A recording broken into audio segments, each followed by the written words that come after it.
Welcome to the Listening Well, the space where every story matters. I'm Shania, your host and therapist, here to share real conversations and anonymous letters from listeners who are ready to speak their truth or just share something that they want to tell. Some stories are spoken, some are written, all are worth hearing. Let's listen in. Hello, everyone. Welcome back to another episode and another story. Today is our written story segment. We haven't received any written stories just yet, so right now we are sticking to our Reddit stories. So I have 4 stories to read today. As I shared before, these stories are pre-approved to make sure that the writers of these stories are comfortable with receiving advice and feedback on the pod. And just another thing, if you are interested in sharing your own personal story, as always, please do not hesitate to reach out to us at thelisteningwell25@gmail.com.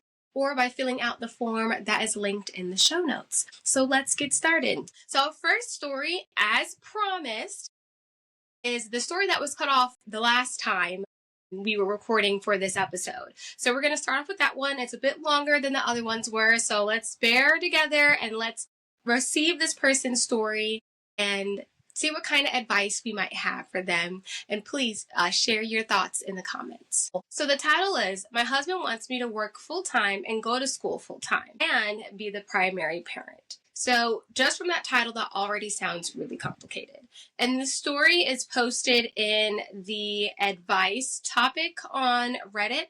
I always say the title, so if you're interested in going to see the story or read it directly from Reddit yourself, share your comments there, you definitely can too. So it reads, so I, 24 female, have been a stay-at-home mom for the past 5 years while my husband, 27 male, has been in the military. So they're both fairly young. My kids are both school age now. One is in kindergarten and one is in pre-K. The problem is we pay out of pocket for pre-K and it is not cheap. It is not cheap. I think I said this the last time when I started reading the story that childcare is extremely expensive. With that being said, my goal for when both kids were in school was to go to school myself and work toward getting a degree so that I could have an actual career. Beautiful. That's a great goal to have. We've ran into a problem with getting fee assistance for my preschooler, and now we are so broke we cannot even make our bills. So for anyone who does not have children, I don't have children, but I am fairly familiar with the process. So generally, states and counties will have funding available for people who will qualify to receive assistance. And that assistance does help people significantly, but there is like this entire process.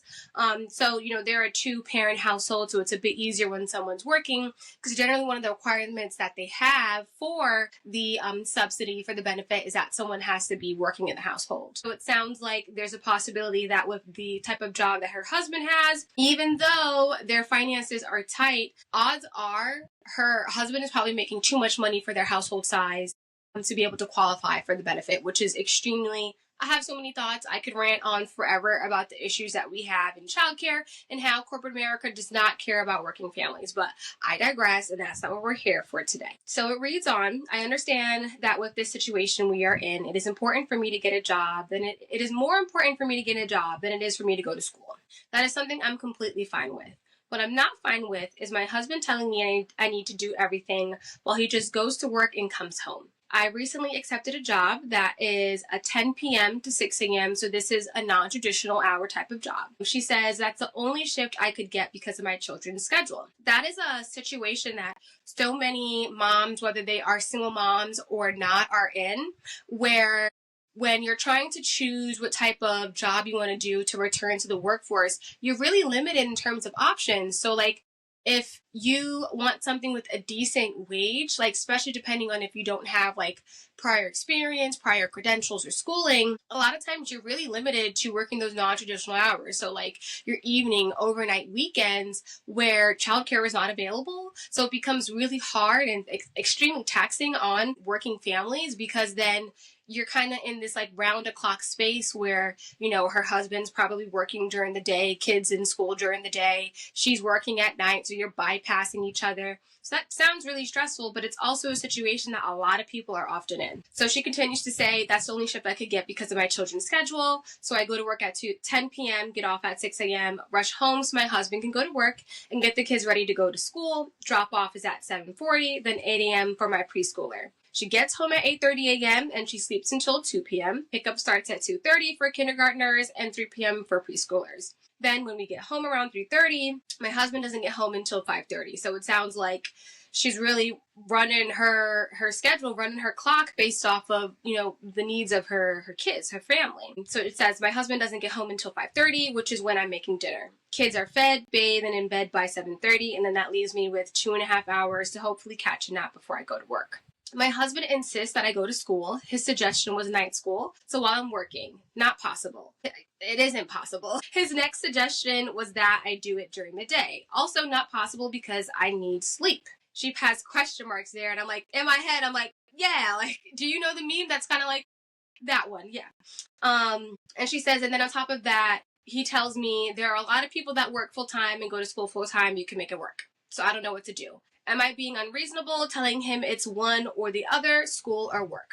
Okay. So for me, I'm someone that put myself through school. I was lucky to get FOSFA or like FIA grants when they were available, but otherwise like out of pocket. So I was one of those people that went to work full time and went to school full time. So that generally looked like when I was at community college, I worked from like 4 p.m. to 1 in the morning, and I had classes like throughout the day. That was pretty much my schedule the great majority of my career of schooling. I went to community college and then I got my bachelor's degree. And throughout all of that, you're talking, 4 p.m. to 1 o'clock in the morning. I'm getting home. I'm going straight to bed. My next day generally looked like getting to school for my first class at 8 a.m., probably be being there until about 1 or 2. So you're talking about I have maybe a 2-hour, sometimes 3-hour window to make food, to do homework, and to just take care of basic things. I remember it was so taxing to do laundry. My laundry would pile up terribly because I would have such a short period of time. Washer and dryer, wash clothes, that's an hour, dry clothes, that's an hour. Those are my 2 hours. And I would sometimes try to take a nap because if I'm going to bed at probably 2 a.m. If I'm getting off at 1, got to go home, get yourself together, 2 a.m., waking up at 8 a.m., that's really not much sleep at all. And I'm someone who struggled with that mentally terribly. I was burnt out at the time. I didn't know I was burnt out because I didn't know what that was. Now, as someone who was a licensed therapist, has my master's, and is a social worker, I understand that was burnout. And my mental health was in the toilet. I'm someone who, has a poor relationship with eating habits and working out. And I would say my maladaptive behaviors around eating and working out were out of this control. Because I was at school all day, I would have a break. I went to school maybe a half hour for me. So it was never worth coming home in between between classes of some kind. My back-to-back schedule was done. And in that time, I would work out. I was counting macros, very, very unhealthy, exercise lifestyle. And I think the reason why I was doing that was just because of control. But the moral of what I'm saying here is I am one person. It was me and my boyfriend, who is my husband now. At the time, he was my boyfriend, just us. I am just worrying about keeping myself alive and keeping myself present for my partner, which I wasn't doing a good job of at the time because I was severely depressed, severely unwell, very much just no good, not doing well.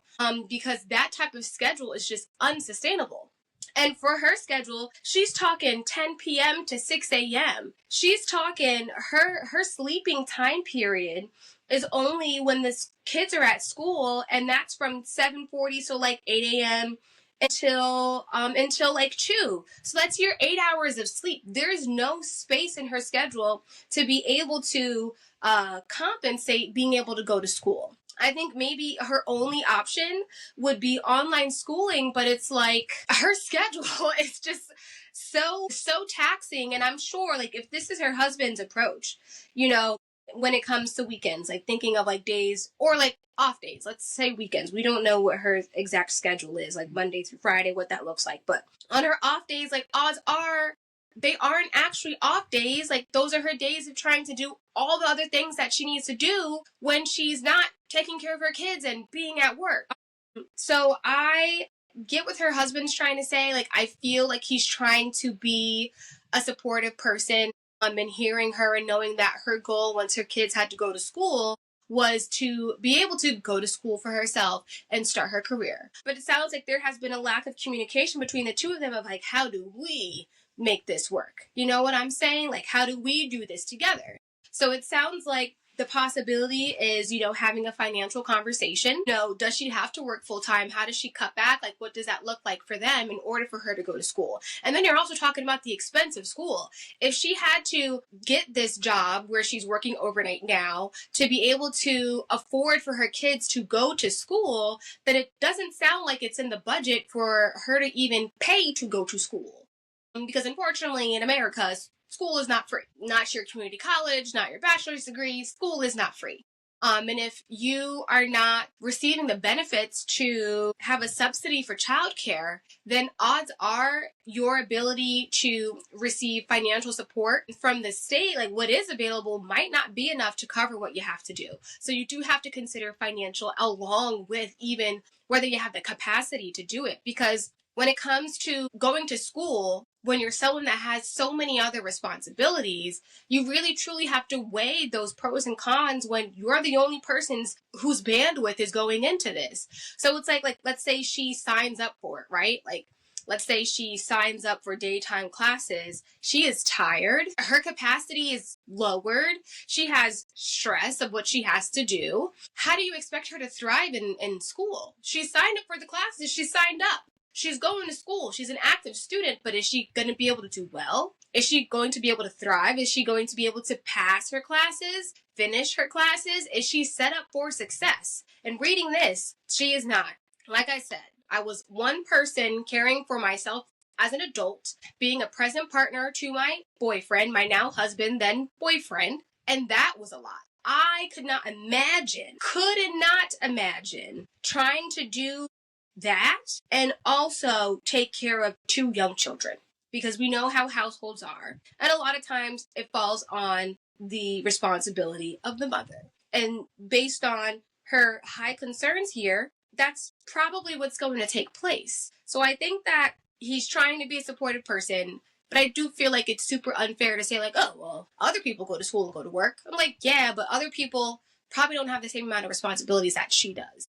And instead of saying like, oh, other people do it, it's like, okay, I hear you. Let's figure this out together. Let's talk about this together. How do we make this work so that you can do the goal that you wanted to do? Not put it on her and say like, oh, other people do it, look at them. Because you're really just making her feel like she's not good enough, or she doesn't have the inherent capability to be able to withstand whatever is required to be able to do what other people do. Can you tell I'm like triggered? This makes me upset. I'm not triggered. This makes me upset. It's unfortunate. But that's what I have to say about it. Her feelings are 100% valid. And I think that her husband is just not considering all the weight that she has on her in comparison to other people.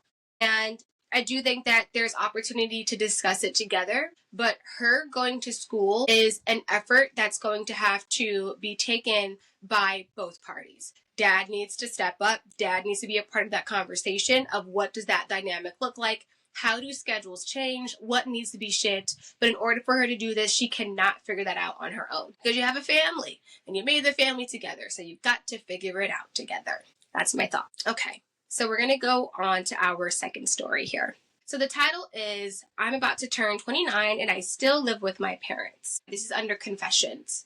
So it reads, I moved out at 22, started working in welding. Welding's a good career. Well, they had me working 70 to 100-hour shifts a week. That's crazy. And I was just exhausted, had nothing to live for, honestly. Yeah. I started doing drugs to cope with it. I'm really sorry to hear that.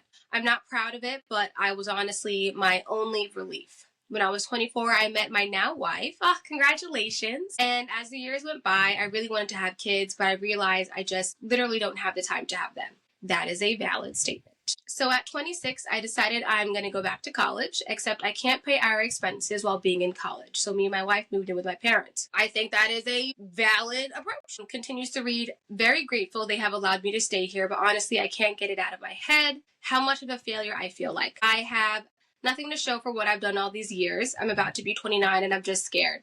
Scared that my life will never amount to anything. I have friends who already own a house, they are married with kids and all of that. I feel like I should be at that stage of my life yet. I'm doing college with a bunch of 18 to 23-year-olds. I also feel absolutely terrible about delaying my parents' retirement. I'm very, very blessed to have parents like this, but I want them to be able to retire and move into a new phase of their lives. There's more in here, but I just want to put out some comments out there. So for one, we all have our own path of life. Getting a house is a goal, but it's not the only goal. I hate the American dream. Because the American dream is you graduate from high school, you go to college, trade school, whatever, you get a job, you find the love of your life, you have children, you get a house, and hopefully you're happy with just that until you pass on. And I hate it. I hate it so bad because it creates these expectations for everyone to live up to and to live under. And it's just not fair because it creates this guilt, this man making an extremely well-made decision financially to be able to help himself and his family while he goes to school to do something that he wants to do. And I feel like people should be able to do that without having all of this guilt and pressures for themselves in wondering if they are failing or not. You're living life.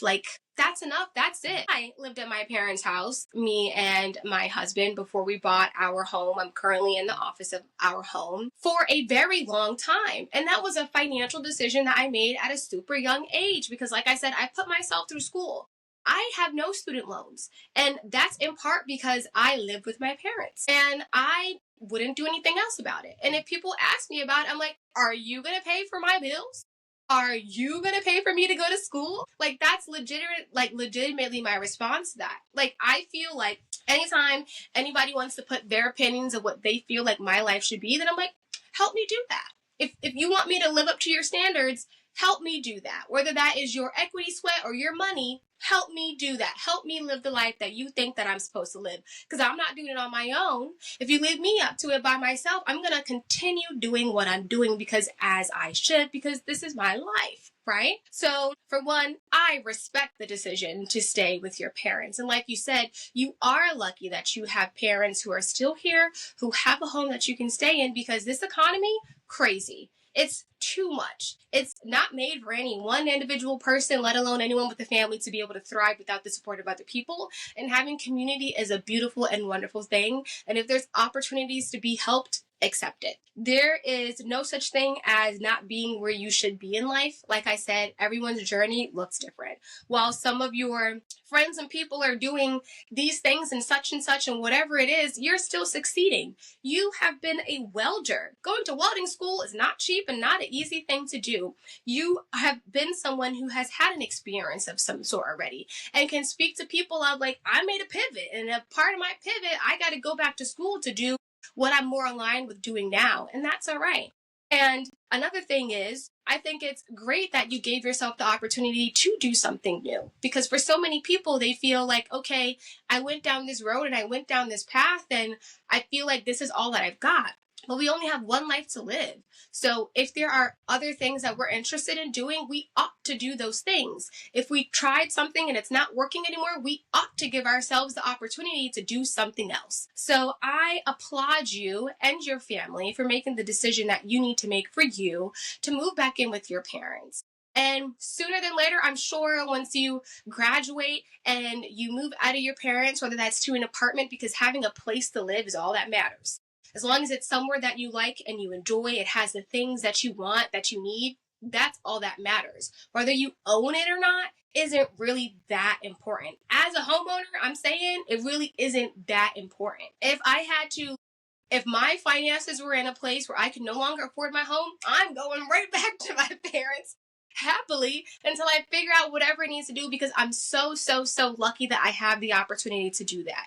And while it may be an upsetting thing, sure, but am I going to kill myself about it? No, because my life is a journey And having the opportunity, having support and the ability to fall back on something is a beautiful thing, because not many of people have that. It's either they are in the space that they curated or they have no space to be. So those are my thoughts. Let me continue to read what he has.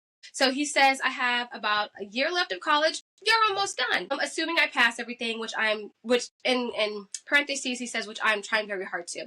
But there is a deep fear in me that I'll be stuck in the phase of my life forever. And one day I'll wake up as a 70-year-old and realize I did absolutely nothing with my life. I have a nightmare where this exact scenario happens every couple of weeks. I'm so sorry to hear that. It really feels like you're in a space of, like the term is catastrophizing, where you're feeling like only the worst case scenarios can take place. I highly encourage you to think of what's the best scenario. What's the best thing that can work out? You have a year left. So what are your next steps? When it comes to you graduating, what efforts can you make to kind of put yourself in flow of where you want to go and where you want to be? And I think that by taking those steps and making that conscious effort, that hopefully it'll help change your mindset.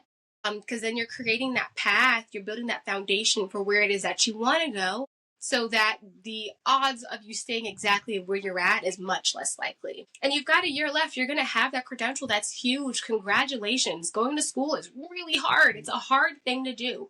We make it seem like it's a walk in a park and everybody could just do it. It's a hard thing to do. That's a big achievement. And this is your second achievement. You're already a welder. So this is like another big thing that you're doing. Again, you have a family and you have kids. Like, you've done amazing things already. So either way, or even if you don't have kids yet, because I think you don't have kids yet. And like, even if you don't have kids, that's okay too. Yeah. And another thing on here, you said, I'm luckily off all drugs. That's huge. Congratulations. You have so many things to be so proud of, and have been for a few years now. But if anything, that has made this process scarier, nothing to numb the fear. Okay. And I think that's a legitimate statement. And I think that's a powerful thing to say, because like, no one gets into utilizing drugs just because a lot of times it's because that is a maladaptive coping mechanism that's helpful to them. I would encourage you to maybe speak to a therapist if that's available to you, or maybe even talking to your parents or your wife about the feelings that you're having.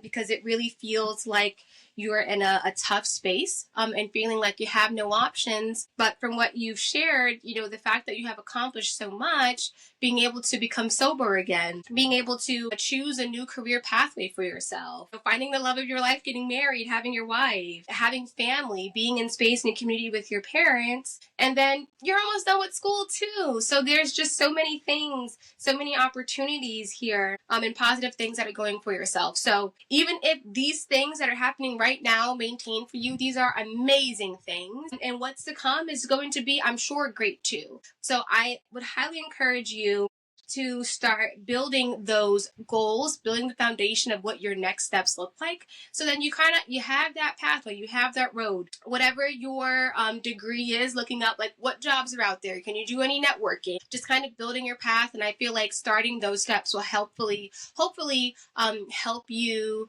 start to have your reality connect to the ambition that you obviously have, because you gave yourself the opportunity to go back to school. So those are my thoughts for that story. I think we're going to keep it at 3 stories today. There's another one on here. If it's short, we'll get to it too. But let me go ahead and read this one. So it says, is this dude kind of a bully? And if so, what should I do? This is under the advice topic. So it reads, I've kind of struggled fitting in for a lot of my life, but I've come to realize that I should just be myself. Period. Yes, you should. And to be around people I actually vibe with, instead of trying to people please and act a certain way to appease a certain kind of person. That's a huge realization to have. I just want to say, I've had friends my whole life, but I've always been the outcast, but I realize that is okay. That is absolutely okay. They said we've always been the outcast. You found your people, and that's amazing. So I am weird by the conventional standard, but I'm okay with it. I have found a few people who I've considered friends in college, and I get along with them well. However, there is 3 people who I talk to that I hang out with, and this one guy that really doesn't like me. At first, I tried connecting with him, but it just doesn't work that well, so I just started avoiding him. That's fair. However, he still tries to talk to me, even though he knows I don't really want to talk to him, and it's always awkward. But like when I try to open up more, he pulls away or can sometimes be passive aggressive. So it sounds like there's like a friend group dynamic here, and maybe one of the people in that friend group dynamic, they're not really vibing well with each other. So it continues to say, but when I try to open up more, he pulls away or can sometimes be passive aggressive. Like I could be chatting with some shared friends and he will come over and try to sideline me. Like the conversation had nothing to do with him, but it's like he needs to be the center of attention or something. Then when I continue to try and talk to his shared friend, he just talks over me or constantly tries to push me out of the conversation. Okay. So it sounds like this person isn't particularly an enjoyable person to be around. You shared that you try to actively avoid him, and I don't think there's anything wrong with that. Some people, there just isn't that like positive connection, and we are able to have our boundaries and have limited interactions with those types of people, especially if they aren't our like main friends. So they kind of just are a part of the group and kind of just there. So I think that's fair. I don't think there's anything wrong with the decision to do that. The fact that they overtake you makes me wonder, like, if there is any feelings of insecurity that this person may be having. Group friend dynamics, I feel, can be complicated sometimes because there's always, like, the piece where you guys have relationships with each other, but a lot of times there might be, like, stronger relationships within that dynamic. So I wonder if he may be feeling any type of way about your connection with the other people in a way where he feels like he has to overstep himself to feel relevance and connection with the 3 friend group members that you were mentioning. So it reads on, last night I was talking to some of these shared friends and they were making plans. I know I am not invited because I don't fit in with overall group dynamic, but that's okay. I usually just talk to the 3 I do connect with. They were planning on leaving in like 30 minutes, but he just walked to the other side of the room and said bye really loudly to just me. Like, I wasn't even talking to him or anything. I was just talking to our shared friends. No one was even leaving yet, and he came back over after like 2 minutes. Then they left like 30 minutes later. That's a really weird situation to be in. That also sounds extremely uncomfortable too. So it sounds like there were some sort of plans between group of friends. I'm assuming he was part of that plan too, but you knew you weren't going. And it sounds like maybe he was trying to initiate leaving, and maybe the other people weren't interested in leaving yet. But the way that he said bye to just you, like, I do agree, like, is an indication of him trying to say, like, oh, like, we're exiting now. You're separate from this exit. But evidently, like, whatever he was trying to set up here, like, it doesn't feel like it continued in that direction. It continues to read, it just felt like a really passive-aggressive way to tell me to leave, even though I wasn't even doing anything to him or even talking to him. Also, sometimes my shared friends do try to invite me, but he always likes to change the subject really quickly or acts like no one has said anything. It ends with, I don't get it, you don't like me, but why does he feel like he needs to try and push me away from people I actually vibe with and I know like me back? It just feels very manipulative and childish. I do agree that it feels very immature the way that they are acting. I'm not sure what their intentions are, but it can feel like they're trying to separate you, like push you out in some kind of way. I wonder if there's opportunity to talk to them about it, and let them know, like, hey, like, do you have an issue with me? Like, just kind of addressing the elephant in the room. Because it's clear that this dynamic is there, and it sounds like maybe you both have this assumption that you don't like each other based on, like, behaviors and interactions, but maybe there hasn't been a clear conversation about it. And I wonder if, like, kind of calling it out and having a conversation about it may be helpful. If you don't feel comfortable in confronting them, then my other suggestion would be to maybe talk to your other friends about it to see if it's something that they have noticed. Maybe they have some thoughts and opinions too. You can kind of lay the floor of saying, like, hey, like, I'm not trying to be gossiping or any way, but I'm just kind of like doing a temperature check on how I feel. And it feels like every time we're kind of all together that I'm getting this certain vibe from this person. Like, do you guys agree, or like, am I bugging? You know? And sometimes having that dialogue with other friends who are involved can, you know, hopefully bring a place of support, or maybe they can add some context to the conversation or your thoughts here, where like maybe there's something else going on. And thinking of confronting this person, having a direct conversation with them, you could say like, hey, similar thing. Hey, like, you know, we're always in the same friend group. I know we're not super close with each other, but I'm just trying to like make sure, you know, we're cool, that like things are good. Like, we don't have to be super close. As you can tell, tell we're not close right now, but I feel like I'm starting to receive a little bit of aggressive behavior from you, and I'm not comfortable with it. And I'm not looking to be close friends, but I'm looking to be amicable. And I think that that is a respectable and an adult conversation to have. And I hope that a conversation can be had of some sort, whether that's between you and this person or you and your group of friends. Because otherwise, there's a huge possibility that this type of dynamic that they're creating continues. And it sounds like you've really found your people, and finding your community is hard. So when you do find it, I think it's worth whatever steps it looks like to maintain that. So that is going to be all the stories for today. I like to keep the pod at a certain timeline. I appreciate everyone who posts their stories on Reddit to share, especially under the advice piece. I hope that anyone who's tuning in that did write these stories received some helpful insights or thoughts. I look forward to any comments or any advice or questions that anyone else might have for these writers and for the stories that they shared. And as always, please hop in the comments if you're on Spotify to share any advice or thoughts that you might have for these stories. And also, if you're on YouTube, do the same in that comment section and conversate. So thank you so much for tuning in today, and be well. Thanks for joining me at the Listening Well. If you have a story, a secret you've never shared, or a question you'd like advice on, or just something that you would like to share with somebody else, you can send it in anonymously if you wish at the email thelisteningwell25@gmail.com. Every story matters here, and I can't wait to hear yours. Until next time, keep listening and sharing.